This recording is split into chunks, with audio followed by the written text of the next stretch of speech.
দিনটা ছিল 26শে জানুয়ারি। সকাল সকাল আমরা রেডি হয়ে বেরিয়ে পড়েছিলাম ঝাড়গ্রামের কনক দুর্গা মন্দিরে যাওয়ার উদ্দেশ্যে।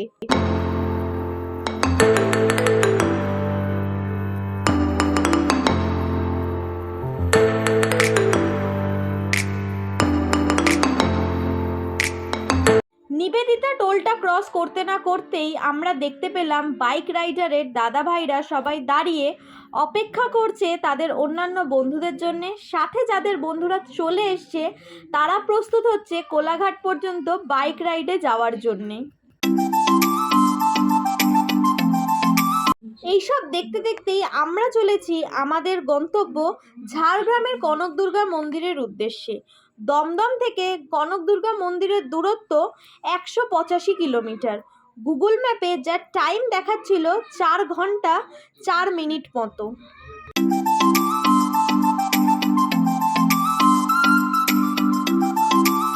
কোলাঘাট পার করতে করতে আমরা দেখতে পেলাম অনেক বাইক রাইডার দাদা ভাইরা অলরেডি পৌঁছে গেছে কোলাঘাট পর্যন্ত অনেক আগেই।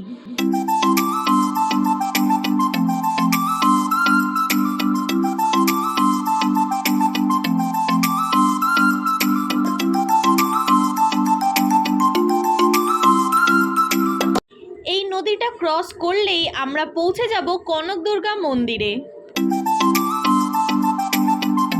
অবশেষে আমরা পৌঁছে গেলাম কনক দুর্গা মন্দিরে।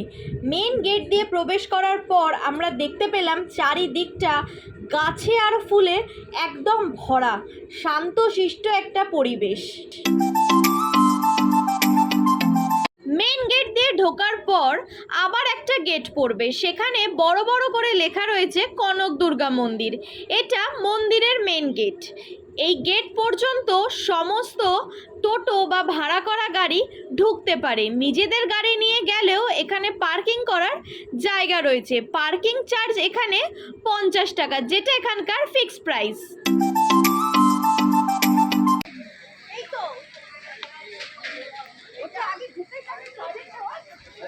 হ্যাঁ তো বললাম নদী, এটা নদী। হ্যাঁ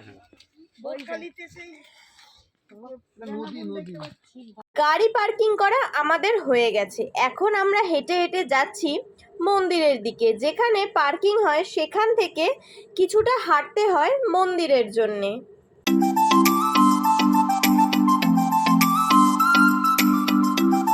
মন্দিরের দিকের যাওয়ার রাস্তাটা খুবই সুন্দর। চারিদিকটা গাছে ভরা, জঙ্গলের মধ্যে দিয়ে যেতে হয়। মন্দিরটা অনেকটা জঙ্গলের মধ্যেই প্রায় বলা যেতেই পারে।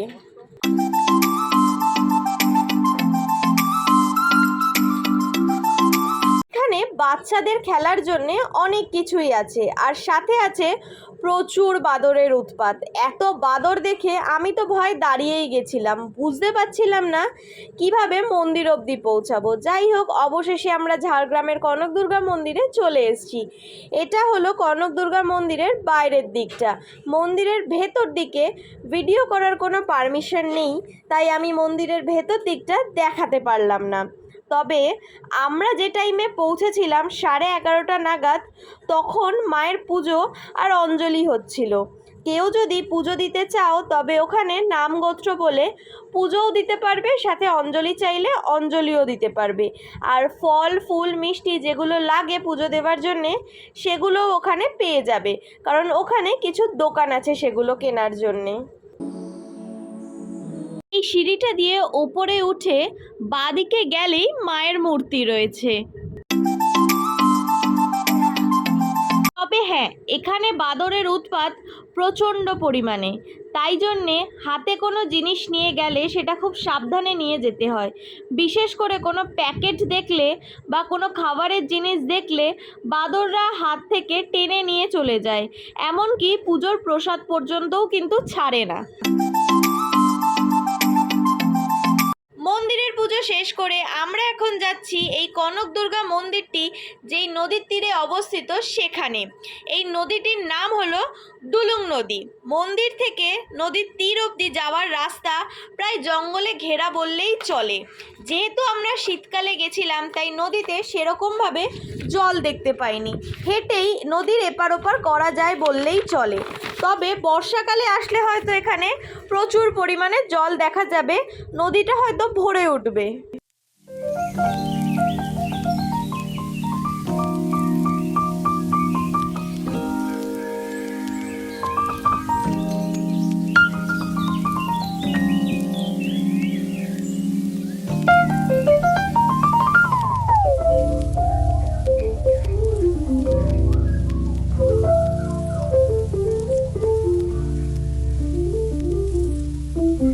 মোটামুটি দুপুর 1টার মধ্যে আমাদের কনক দুর্গা মন্দির ঘোরা কমপ্লিট হয়ে যায়।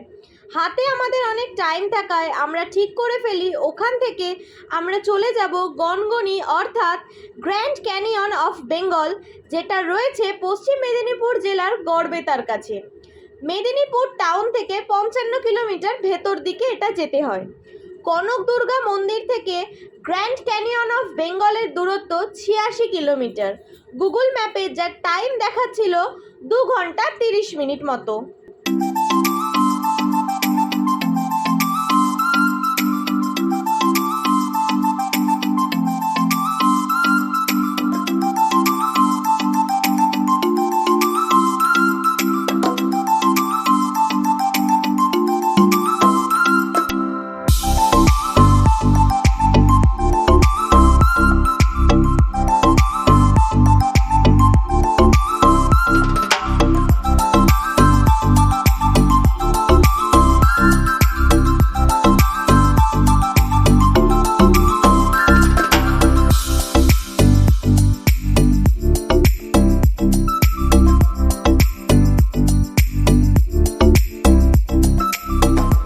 অবশেষে আমরা পৌঁছে গেলাম গ্র্যান্ড ক্যানিয়ন অফ বেঙ্গল অর্থাৎ গনগনিতে।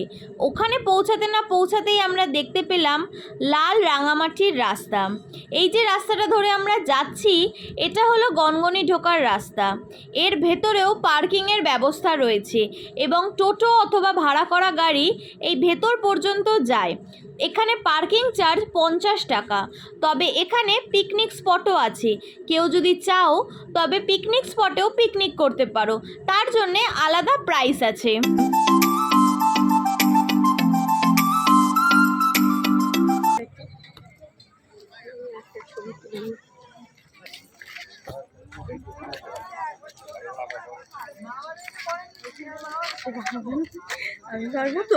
আরে হ্যাঁ,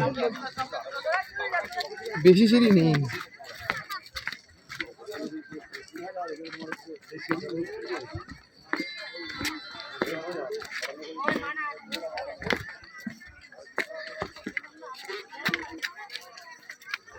দেখে না একটুখানি, এই তাকাও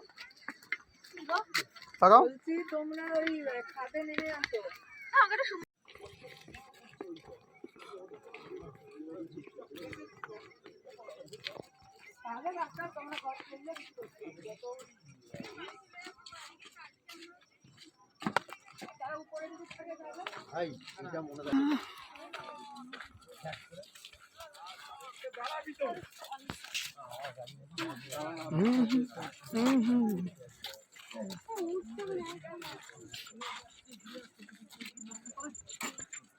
এই তাকাও তাকাও, চলো।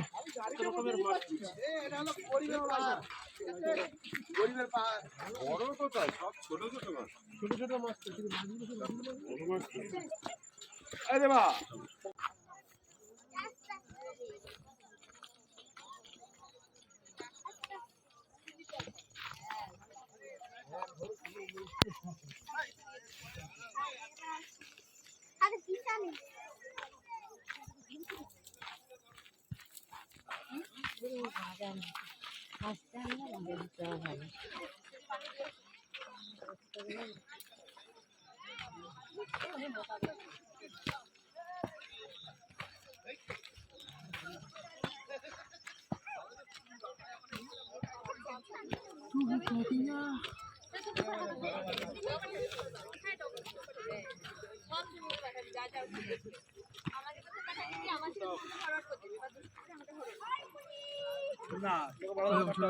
দেখেছি।